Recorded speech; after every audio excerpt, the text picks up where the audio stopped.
రాజ్ వాళ్ళ ఇంటికి పోలీసులు వస్తారు. పోలీసులు వచ్చి ఇలా అంటూ ఉంటారు, ఎర్లీ మార్నింగ్ మేము ఎంక్వైరీ చేస్తూ ఉంటే ఒక ఆటోలో బంగారం అయితే దొరికింది. ఆ బంగారం నకిలీ బంగారం.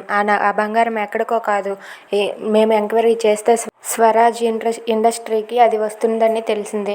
అందుకే ఆ కంపెనీ చైర్మన్ ఎవరో కాదు, ఈ స్వరాజే. కాబట్టి ఈ స్వరాజ్ని మేము ఇప్పుడు అరెస్ట్ చేయబోతున్నామని చెప్పి అంటాడు. అది విని అక్కడ ఉన్న రాజ్ వాళ్ళ ఫ్యామిలీ అందరూ కూడా ఒక్కసారిగా షాక్ అయిపోతారు. ఇక రాజ్ని అరెస్ట్ చేస్తారనేసరికి అక్కడ ఉన్న అపర్ణ, అలాగే సుభాష్, కావ్య వాళ్ళైతే ఒక్కసారిగా షాక్ అయిపోతారు.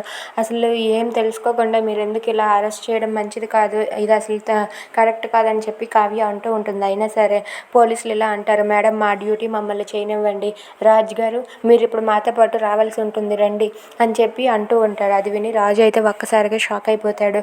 ఇక రాజుని అరెస్ట్ చేస్తారని తెలిసి అక్కడ ఉన్న రుద్రాని అలాగే రాహుల్ వాళ్ళిద్దరూ కూడా చాలా సంతోషిస్తూ ఉంటారు. అది చూసి అక్కడ ఉన్న కావ్య మాత్రం చాలా బాధపడుతూ ఇదంతటికీ కారణం మా రాహుల్, రుద్రాని, ఎలాగైనా సరే మా ఆయన్ని బయటకు తీసుకుని వస్తానని చెప్పి కావ్య అనుకుంటూ ఉంటుంది. ఇక రాజుని కావ్య కాపాడగలదా? Thanks for watching friends. Please subscribe our channel. Thank you.